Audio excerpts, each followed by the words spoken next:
So now we will see description list in HTML. So guys, a description list is a list of terms with a description of each term. So let's say we have the list of items and we want to have some description for each and every item inside the list. So we will be using the description list in HTML in such cases. So guys, we have the DL tag over here which defines the description list, and then inside the DL tag we can have the DT tag which defines the term, that is the list item that we want to define, and we also have the DD tag which describes each term that we have listed in the DT tag over here. So guys, let us check this with the help of examples in VS Code over here. So previously we had seen the unordered list and the ordered list. So I'll quickly remove these lines of code over here, and then we will say below content is in description list in this case. So guys, we have a very simple statement, below content is in description list, and then we will also change description list in HTML.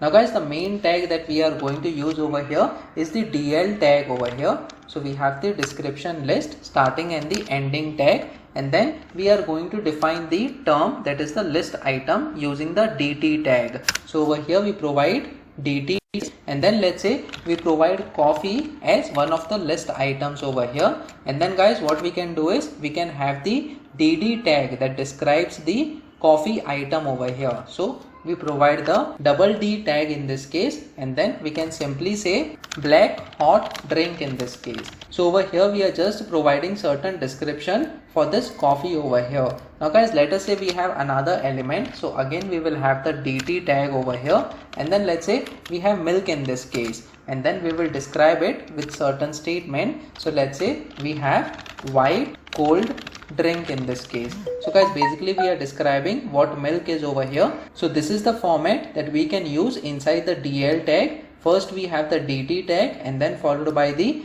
double D tag over here in order to describe the DT term, and then again we have more list items along with their descriptions. So guys, let me just save this file now and try reloading this page once again on the browser.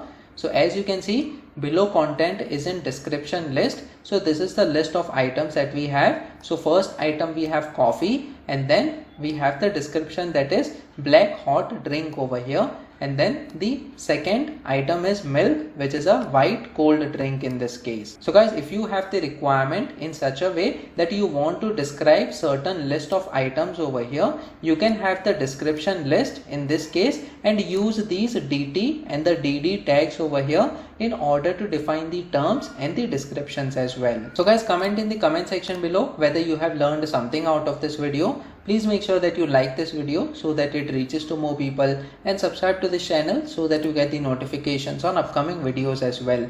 The next video that we are going to talk about is class attribute in HTML. So stay tuned.